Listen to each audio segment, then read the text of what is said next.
Who is Hugo Chavez?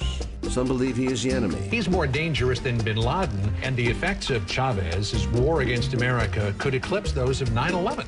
Some believe he is the answer.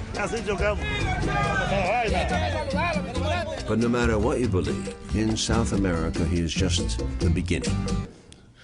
Those of you who had a chance to see it know that we take a pretty unflinching look at the American media and the role they play in perpetuating misconceptions.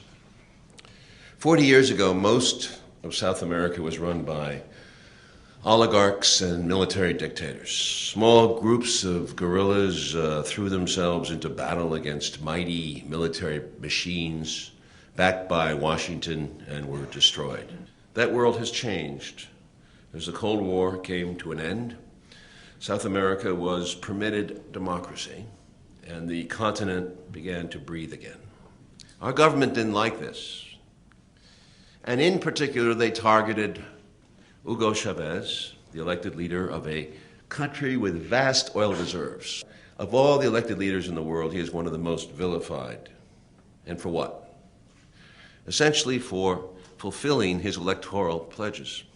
And I went to see Hugo Chavez and Evo Morales, the Kirchners, as you saw in the film, and Lula, Correa, and Lugo in Paraguay. And what I saw was completely different than what I was hearing on the American television and seeing in the press. South of the border is our limited, and it's a humble, response. Its aim is simple. It was a political road movie to show a little bit of Hugo. And then it was his idea, and he said, go out there, don't believe what I say, go out there and see for yourself. Go talk to my friends, go talk to the neighbors in the region. And these are 6 gigantic countries. We went out there and we had the same response. They're all different from each other, no question. But they agree on the important things. They want genuine independence.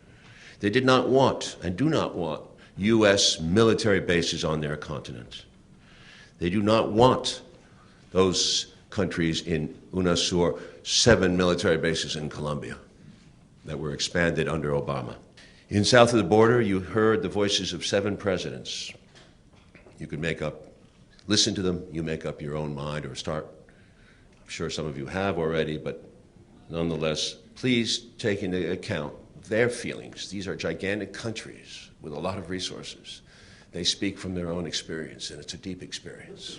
Is it any surprise to you that Chavez and his allies don't like us, aren't friendly to our press and our State Department, but like the American people, and provide discounted oil, heating oil, for several years now to some 150,000 families who need it, to some homeless shelters, to the native Indian nation. He's pledged as much money as we have to Haiti.